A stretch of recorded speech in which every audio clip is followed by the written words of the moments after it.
Hi, I'm Steve Logan. I'm a songwriter and rock musician from South Wales. I'd like to talk today about a writer who's been very important to me and a band who've been very important to me, both in connection to my theme, which is big gigs and what they're for.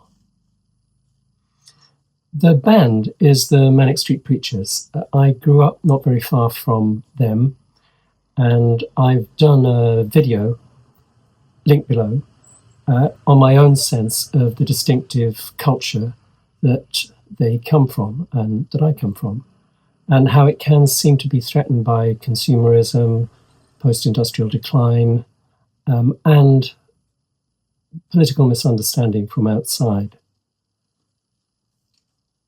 The Manic's latest album, Critical Thinking, got almost universally positive reviews, and it opens with the title song, Critical Thinking. In this, the refrain asks repeatedly, "What happened to your critical thinking?" The song mocks the mantras of the latest New Enlightenment. It's okay not to be okay. Live your best life. Be your authentic self, etc. This, in the song, leads to a sense that a stable culture, rooted in its own best traditions and able to protect people, is being lost. There is an ominous line, "Slowly the deletion begins." Now, this kind of thinking would have been entirely familiar to the writer that I want to talk about, who is George Orwell. I discovered Orwell because 1984 was a book that I had to read for A-level at school. Though years later I'd see the merits of some of them, most of the other writers, apart from a few poets that I came across, left me cold. I was a valley boy living in London, feeling uprooted and alienated. Reading Orwell, I formed the view, quite mistaken as it turned out, that he must have come from a background rather like mine, because he seemed to understand working class culture so well. I hadn't realized at that point that most of the writers in the English literary canon are middle class, and therefore I often felt rather disconnected from them. As it happens, Orwell was an old Etonian, a member of what he called the lower upper middle classes, that's to say, the upper middle classes without much money. But his empathy for people like my parents and grandparents was very strong and came across from his writing powerfully. I read everything by him that I could get hold of. There's a song about the love that I feel for his work on my 2023 album, Psych Ward, and again, I'll link that below. 1984 wasn't my favourite Orwell book, but it is the book that makes him a household name in our times. The terms Big Brother and doublethink, and even the notion of the telescreen, come from that book. The book promotes the view that cultures can be controlled from the far side of a screen by people whom the majority of us will never meet or even suspect to exist. The devotion that the majority feel towards a colossal image of a man who claims to be their ally, Big Brother, dissuades the majority from saying or even thinking anything critical. This is part of the answer to Nicky Wire's question, what happened to your critical thinking? We love the good things the culture gives us so much that we cease to think about some of the bad ones. Of course, you can dismiss all this by saying that Orwell's or Nicky Wire's political outlooks are determined by an ingrained pessimism. There have always been people saying that big artists are selling out.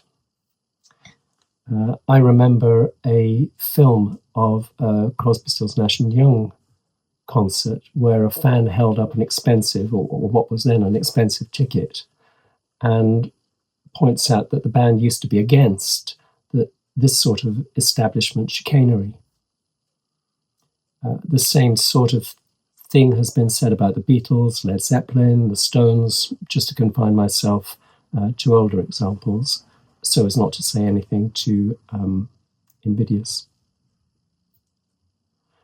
Partly this happens because artists lose or give up part of what they used to control. If you book your own gigs, as I do, you choose which venues to approach, and if it's ticketed, you're consulted about the price. Even if you use an agent, that would be the case. If you're a commercially successful band, this sort of thing will probably be decided for you, since the high cost of the event has to be recouped, everybody paid, and a profit made.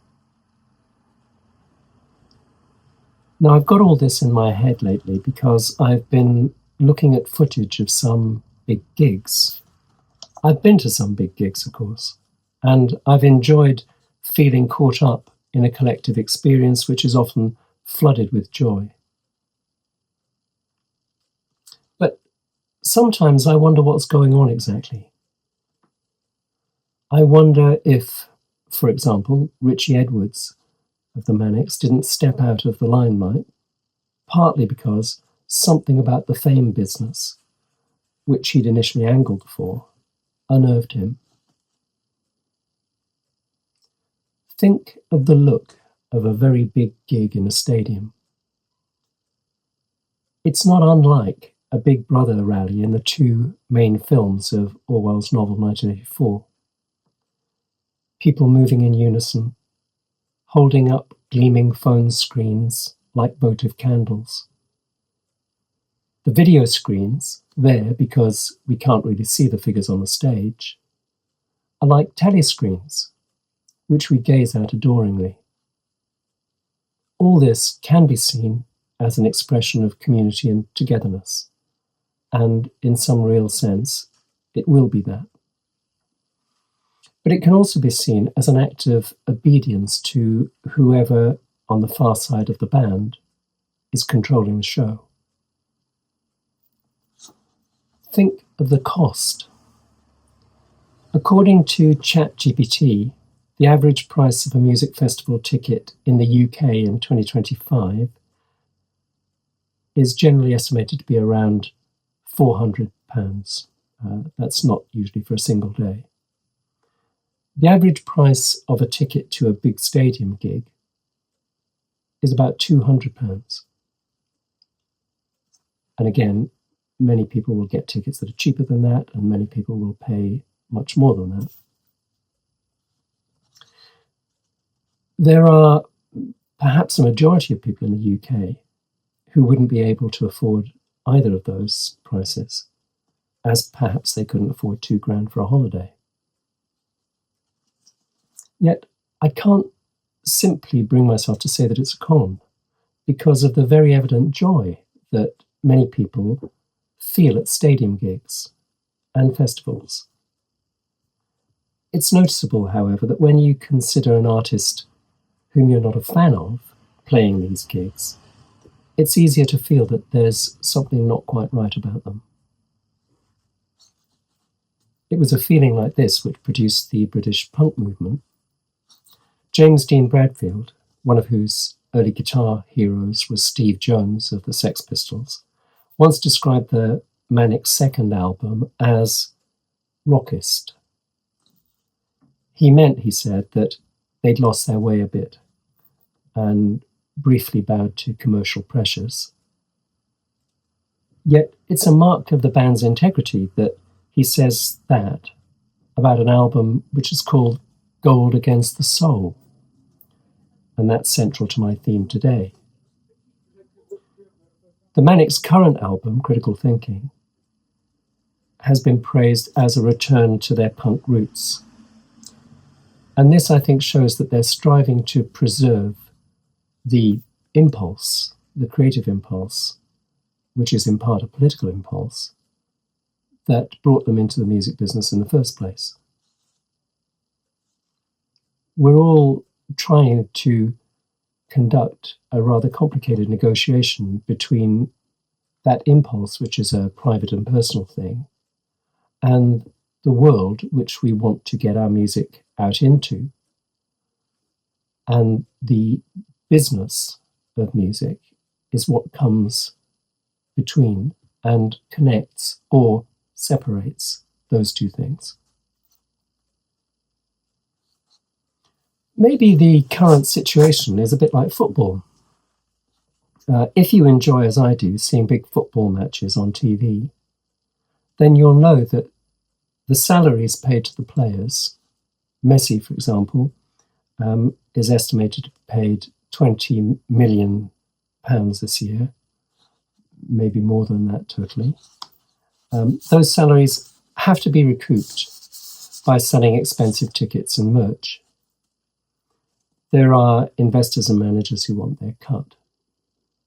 Those who can afford it go to the actual event, and the rest of us get the benefit and watch it on TV. A big gig, when successful, is a gigantic advert.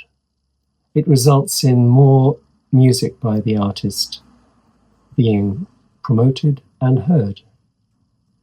This will happen with some artists you don't care for, but also with some you do. And as small artists know to their cost, streaming is effectively free. So at that end of the process, you can get the music, it will seem, for nothing, except the streaming fee that you pay or your willingness to listen to a number of adverts. In the long term, though, what's the effect? Will the big gigs take over the market? Are smaller venues disappearing because they can't attract the big-name artists who would justify high ticket prices? Is alternative rock dying? I doubt that, by the way. My own view is that the music scene is reconfiguring itself. We're in the process of finding new ways for lesser-known artists to survive, and it may take some time for this all to work itself out. Let me end by coming back to why I initially loved Orwell. He seemed to understand people from backgrounds like mine, poor South Welsh working class. He wanted to protect people whom he thought were being exploited politically. And I love the Manics because they vouch for many of the best values of the culture that they and I both come from. In order to avoid deletion, that's to say the destruction of the things that we value most, without our quite realizing that it's happening, we need to keep asking the awkward questions, even when, perhaps especially when, they're directed against ourselves. Thanks very much. See you next time.